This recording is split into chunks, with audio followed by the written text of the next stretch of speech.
السلام علیکم پیارے ناظرین۔ ماریا اور سارم بچپن کے منگیتر تھے۔ سارم ماریا کی پھوزاد تھے، اوبرو، وجی اور خوش اخلاق۔ خاندان میں سارم کی شہرت ایک رنگین مزاج نوجوان کی تھی، جس کے گرد لڑکیاں شہد کی مکھیوں کی طرح منڈلاتی تھیں۔ ماریا کے کانوں میں بھی یہ باتیں پڑتی تھیں، لیکن وہ انہیں حاسدوں کا پراپیگنڈا سمجھ کر نظر انداز کر دیتی۔ سارم کا باپ ایک کامیاب کاروباری شخص تھا، جس نے بیٹے کو ہر آسائش دے رکھی تھی۔ چمکتی گاڑی اور جیب میں وافر رقم ہو تو دنیا قدم چومتی ہے، اور سارم اسی دنیا کا شہزادہ تھا۔ ماریا نے تمام مخالفتوں کے باوجود سارم سے ہی شادی کرنے کا فیصلہ کیا، کیونکہ اسے اپنی محبت پر کامل یقین تھا۔ شادی کے بعد سارم واقعی بدل گئے تھے۔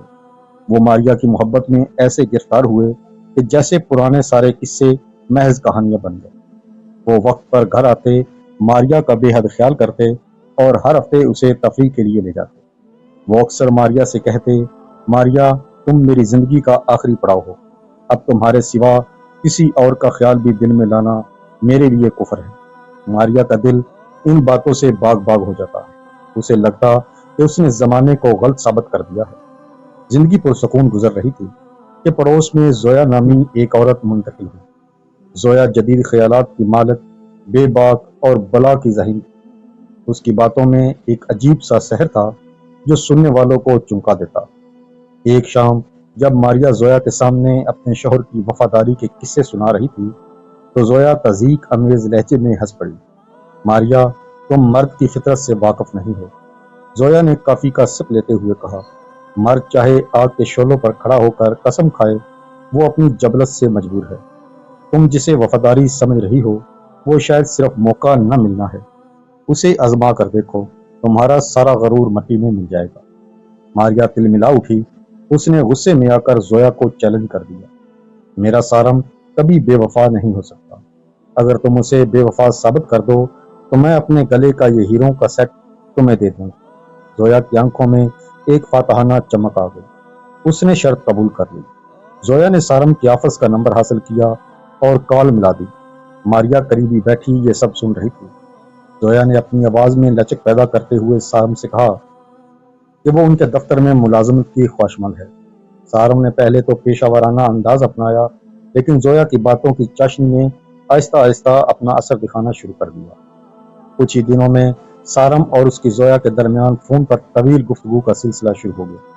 ماریا یہ سب دیکھ کر حیران تھی، لیکن سارم گھر آ کر اب بھی وہی وفادار شوہر ہونے کا ناٹک کر رہے تھے۔ زویا نے ماریا سے کہا، دیکھو ماریا، ابھی تو یہ شروعات ہے۔ میں نے اپنا رابطہ اب پرائیویٹ نمبر پر منتقل کر لیا ہے۔ اب تم نہیں جان سکو گی کہ تمہارا پارسا شوہر میرے سامنے تمہاری کیسی برائیاں کرتا ہے۔ ماریا اندر ہی اندر ٹوٹ رہی تھی۔ سارم اب گھر دیر سے آنے لگے تھے۔ پوچھنے پر وہی پرانی قسمیں، ماریا آفس میں کام کا بوجھ ہے، ورنہ تمہارے بغیر ایک پل گزارنا میرے لیے عذاب ہے۔ اگر میں کسی اور کی طرف دیکھوں تو اندھا ہو جاؤں۔ ماریا کو اب ان قسموں سے گھن آنے لگی۔